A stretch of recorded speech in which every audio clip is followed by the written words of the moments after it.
Hi, I'm Larry Johnson. I'm a professor at Texas A&M University. I've been teaching histology for 30 years or so. And today we're going to talk about epithelium and junctions. Epithelium and junctions, simple columnar epithelium with features and functions, and cell junctions seen at the light microscopic level as terminal bars. Also, epithelium line the gut, and here you can see them lining the small intestine. These are intestinal villi. As you can see these projections here, intestinal villi, all of them are lined by cells, simple columnar epithelium. And even in the large intestine, you have the same type of lining, even though you don't have the villi on the surface. So there's a host of different cells in there, and all those that are in the surface layer are epithelium. You can see these. There's these intestinal absorptive cells as well as goblet cells. This is a cross section of intestinal villus, the same as this projection in through here. And you can see there's goblet cells, and here we can see goblet cells more clearly here on these projections. And then we have simple columnar cells, one layer of columnar cells. This is their base, and this is their apex. And so these are simple column cells, simple columnar epithelium. You can see those columns. There's one cell here, there's another cell here. You can see the cell membranes between the two. There's also mitochondria. And if we look at the bottom of the cell, we can see that actually epithelium sits on the basal lamina. There's a little fuzzy coat that's right in through there, the basal lamina. And then these are mitochondria, like we're seeing here in the light microscopic view. These are goblet cells, and these are intestinal absorptive cells. These guys here are white blood cells that migrate through epithelium. So this nucleus here is similar to that nucleus here and here. And so a little higher mag, we can see the basal lamina is a fuzzy coat that all epithelium sits on the basal lamina.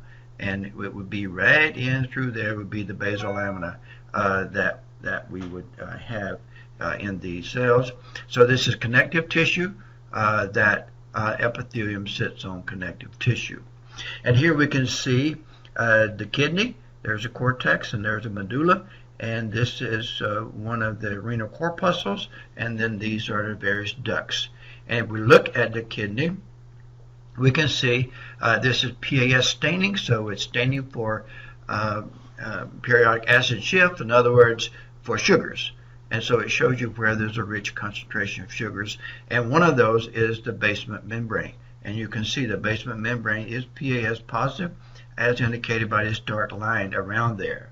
So of the cells that we see there, whether they're simple squamous epithelium that we see here, and that lining this corpuscle, it too has a basement membrane around it, or whether you have simple cuboidal cells that we see here lining the nephrons along the way. Simple cuboidal epithelium, sometimes it's simple columnar epithelium.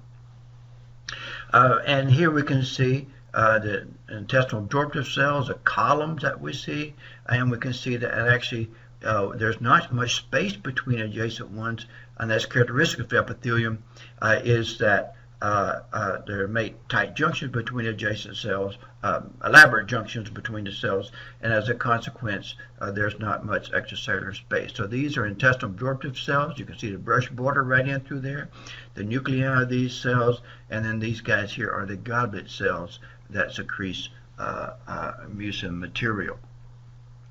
And in fact, if you stain intestinal tissue with a PAS, you will see that not only do you have the basement membrane staining, but you also have the brush border is staining, as you see there, of the cells, and also the goblet secretions of the goblet cells are staining as well.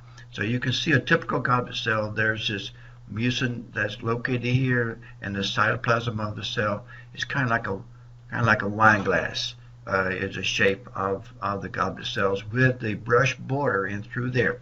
What that is, that's a lot of microvilli projecting off the surface of the cells, and they have a rich amount of glycocalyx or sugars. So the sugars on both sides, the apical region, the outside near the lumen, and also the basal region where the basement membrane is located. And so we see that with these cells. This is a little arteriole. These are endothelial cells of the blood vessel, and these are smooth muscle cells. But here we can see the basal lamina, very nice basal lamina going in through there around these cells. Usually the basal lamina is very thin, but sometimes it can be thick.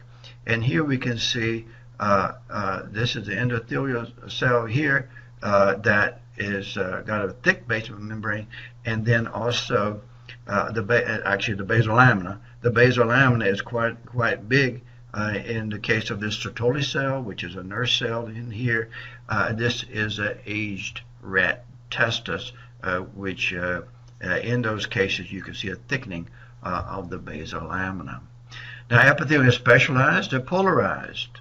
And the junctions is what makes them polarized. They have an apex and a base. There's a basal lamina at the very base. And you can see there's a series of junctions. There's a zonula occludens. A zone means a belt that goes all the way around. It's a tight junction. It prevents things from going through.